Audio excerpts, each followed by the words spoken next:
তোকে কতবার বলেছি না নীলা, আমি যখন রান্নাঘরে রান্না করতে আসবো তুই তখন রান্নাঘরে আসবি না। কেন বৌদি, রান্নাঘর কি তোমার একার বাপের সম্পত্তি? মুখে মুখে তর্ক করবি না, ছোট ছোটর মতন থাকবি। আমার ব্যাপারে তোমাকে অত নাক গলাতে হবে না। তোর যত বড় মুখ নয় তত বড় কথা। তুই আমার সামনে এত উঁচু গলায় কথা বলার সাহস কোথায় পাস? তুমি মনে হচ্ছে একেবারে রাজবংশের রাজকন্যা, তোমার সাথে কিভাবে কথা বলতে হবে? সে আসুক, আসুক আজ সে বাড়িতে, এর একটা হেস্ত নেস্ত আজ আমি করেই ছাড়বো। বুঝলি কানাইদা, এভাবে দুই বইয়ের রোজ রোজ ঝগড়া আর ভালো লাগে না। এর একটা কিছু করা দরকার। কি আর করব বল গোপাল, এত চেষ্টা করি দুই বউ যাতে একসাথে মিলেমিশে থাকে, কোনো চেষ্টাই কাজে লাগে না। আমার মনে হয় সংসার আলাদা করলে যদি এদের ঝগড়া থামতো তাহলে মনে হয় ভালো হতো। তা আর কিভাবে করব বল গোপাল, তুই আমার ছোট ভাই। বাবা বেঁচে থাকতে তোকে আর আমাকে কি কষ্ট করে মানুষ করেছেন, এখন যদি বইয়ের কারণে আমাদের আলাদা হতে হয় তাহলে কিভাবে হবে বল? তা তো তুই ঠিকই বলেছিস দাদা, কিন্তু ওদের কারণে তো আমাদের শান্তি নেই।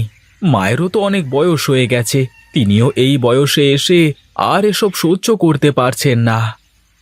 চল ছোট, তাড়াতাড়ি বাড়ির দিকে যাওয়া যাক, অনেক দেরি হয়ে গেল। বাড়ি গিয়ে কি আর করব বলো দাদা, আবার তো ওই দুই বইয়ের চেঁচামেচি শুনতে শুনতে অশান্তি ধরে যাবে। ঠিক আছে চলো তাড়াতাড়ি, না হলে গিয়ে দেখা যাবে ওদিকে আবার বেশি অশান্তি বেঁধে গেছে। ছোট বউ, বড় বউ, কি হচ্ছে সব? এটা একটা ভদ্রলোকের বাড়ি, তোমরা কি লাগিয়ে রেখেছো বলো তো? চুপ করো দুজনে। আমি কি করলাম মা? ওই ছোট বউই তো এসে সকাল সকাল ঝগড়াটা বাঁধালো। তাই নাকি? মুখ ভর্তি মিথ্যে কথা বলতে খুব পারো তো তুমি। তুমিই তো এসে আমাকে গালি দিতে থাকলে। আমি তো ভালো মতো রান্না করতে এসেছিলাম, তোমার তো সকাল সকাল ঝগড়া না করলে দিনটা ভালোই কাটে না। এজন্যই তো সারাদিন আমার সাথে কোনো না কোনো বিষয় নিয়ে ঝগড়া করতেই থাকো। মুখ সামলে কথা বলবি তুই, আমাকে একদম দোষ দিবি না। আবার আবার আমার সামনেই তোমরা ঝগড়া করতে শুরু করে দিয়েছো।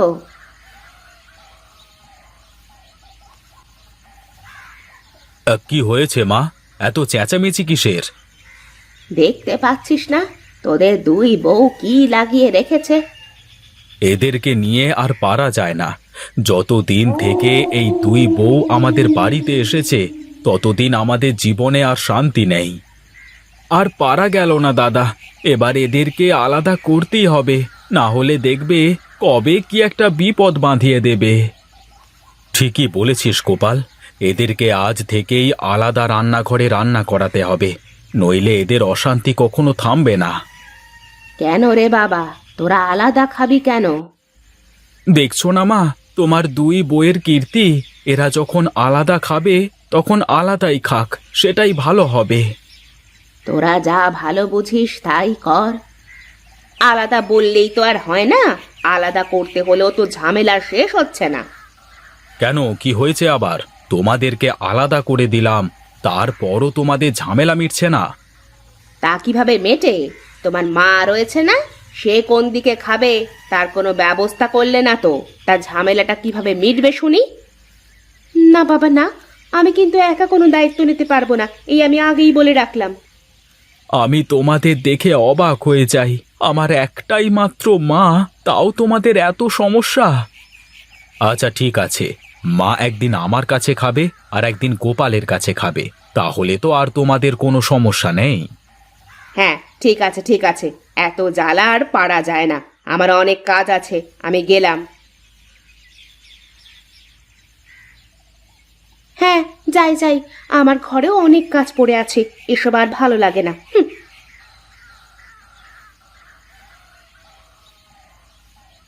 কি রে বাবা, আমাকে এই বয়সে এসেও তোদের বাড়িতে কুটুমের মতো নেমন্তন্ন খেতে হবে?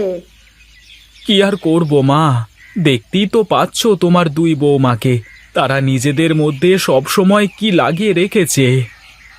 তুমি কোনো চিন্তা করো না মা, মায়ের খাবার যেদিন যাদের ঘরে থাকবে সেদিন একটু ভালো রান্না করতে বলবি, তুই তোর বউকে বলে দিবি, আমিও তোর বৌদিকে বলে রাখবো।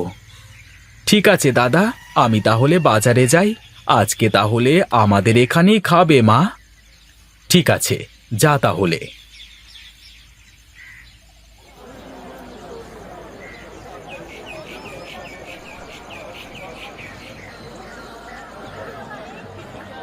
কি গো গোপালদা, তোমাকে কি মাছ দেব? তোমার দোকানে যত মাছ আছে তার মধ্যে যেই মাছটা সব থেকে বড় সেই মাছটা আমাকে দাও। কি গো গোপালদা, তোমার বাড়িতে কি নতুন কুটুম এসেছে নাকি? আরে না দাদা, আজ আমার মা আমার বাড়িতে খাবে, তাই আর কি।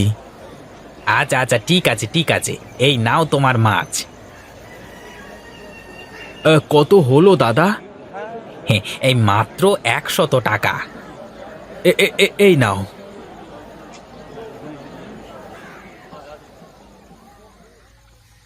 কোথায় গেলে গিন্নি? এদিকে এসো, বাজারটা নিয়ে যাও। হ্যাঁ, আসছি আসছি, অত ডাকাডাকি কি আছে?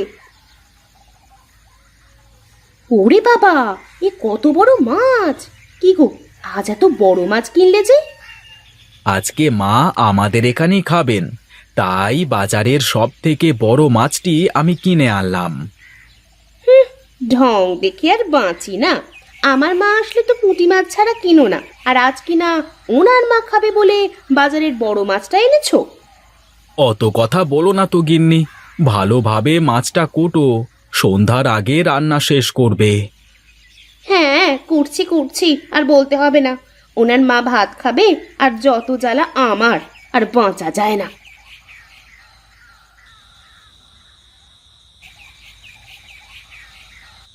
খাও মা খাও, তোমার জন্য আজ বাজারের সব থেকে বড় মাছটি কিনে এনেছি। এর আর কি দরকার ছিল রে খোকা? আমি তো এমনি শাক পাতা দিয়ে ভাত খেতে পারতাম।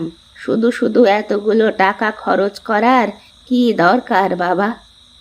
ও নিয়ে তুমি চিন্তা করো না মা, যতদিন তুমি বেঁচে থাকবে ততদিন আমরা দুই ভাই এভাবেই যত্ন করব। বেঁচে থাকো বাবা, তোমরা বেঁচে থাকো, এই আমার আশা। আমার এখন অত ভালো মন্দ খাওয়ার বয়স নেই। তুমি এত কথা না বলে খেয়ে নাও তো মা।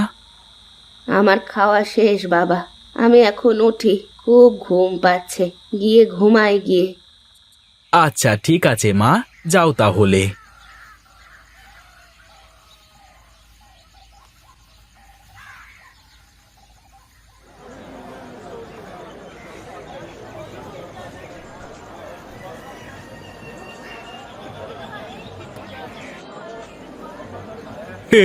এ যে কানাইদা দেখছি, মাংস দেবো নাকি তোমাকে? আমার কাছে একদম টাটকা মাংস আছে, কিছুক্ষণ আগেই একটা পাঁঠা চবাই দিলাম। আরে সেই জন্যই তো আসলাম তোমার দোকানে, আমাকে ভালো দেখে 2 কেজি মাংস দাও তো। ঠিক আছে কানাইদা, দিচ্ছি। এই নাও তোমার 2 কেজি মাংস। তা কত হলো দাদা? তা মাত্র 200 টাকা। আচ্ছা ঠিক আছে, এই নাও।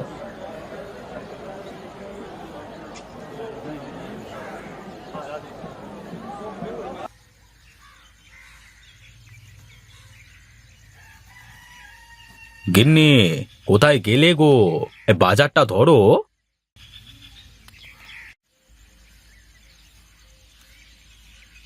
সকাল সকাল আবার এত বাজার কিসের? কোনো কুটুম আসবে নাকি?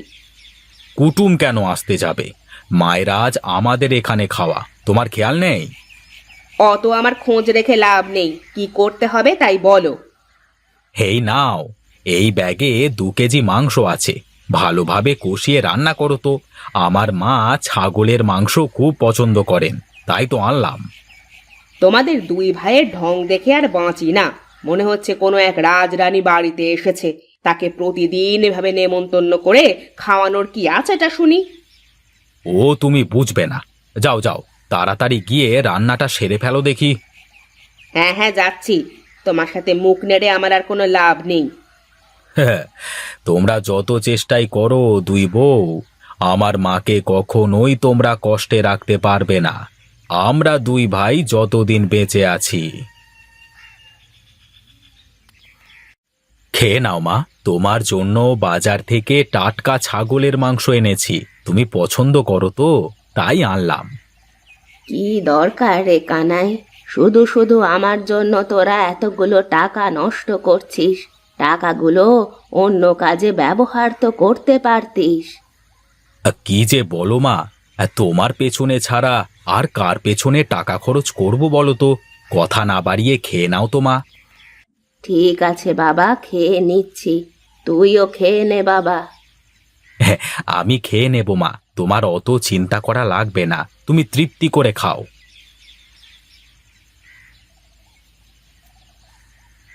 হে প্রভু, আপনি আমার ছেলেদের ওপর রহম করুন। তারা যেন শান্তিতে বসবাস করতে পারে, আর তাদের বউদের মধ্যে অহংকার দূর করে শান্তি বজায় রাখার তৌফিক দিন।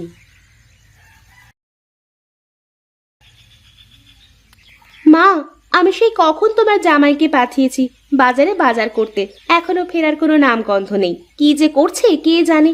এদিকে আমার ভাত হয়ে আসলো, আর ওদিকে তার মাছ মাংস আনার কোনো খবরই নেই। কি গো, মাছ মিষ্টি মাংস সবকিছু এনেছো তো ঠিকঠাক করে? কেন কেন কেন, এত কিছু দিয়ে কি হবে শুনি? এত মাছ মাংস মিষ্টি কে খাবে? ও মা, সে আবার কেমন কথা? আমার মা এসেছে তোমাদের বাড়িতে বেড়াতে, তুমি তাকে মাছ মাংস কিনে খাওয়াবে না? কেন? তোমার জন্য তো আমি আমার মাকে ভালো মন্দ খাওয়াতে পারি না। আমার মাকে ভালো মন্দ কিছু খাওয়াতে গেলেই তুমি হাজারটা কথা শোনাও।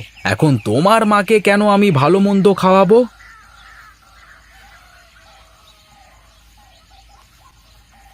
দেখেছো মা, তোমার জামাই কেমন করে? কেন, জামাই বাবাজি তো ঠিকই কথা বলেছেন।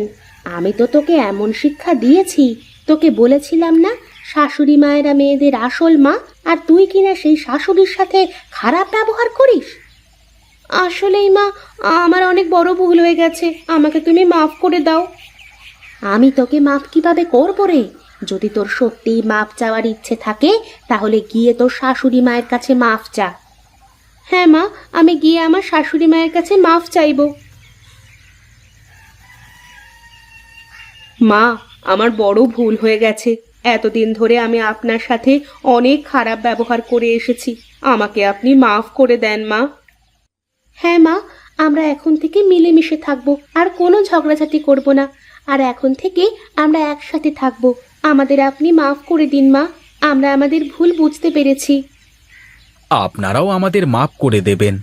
আসলে আপনাদের এই বাড়িতে আসবার কথা শুনে আমরা দুই ভাই মিলে যুক্তি করে আপনাদের সাথে খারাপ ব্যবহার করেছি, যাতে আমাদের বউয়েদের উচিত শিক্ষা হয়। বেশ করেছো বাবা, আমরা কিছুই মনে করিনি। আর তোমাদের এই কাজের জন্য আমাদের মেয়েরা তাদের নিজের নিজের ভুল বুঝতে পেরেছে। সত্যি তোমাদের মাথায় অনেক বুদ্ধি আছে বটে।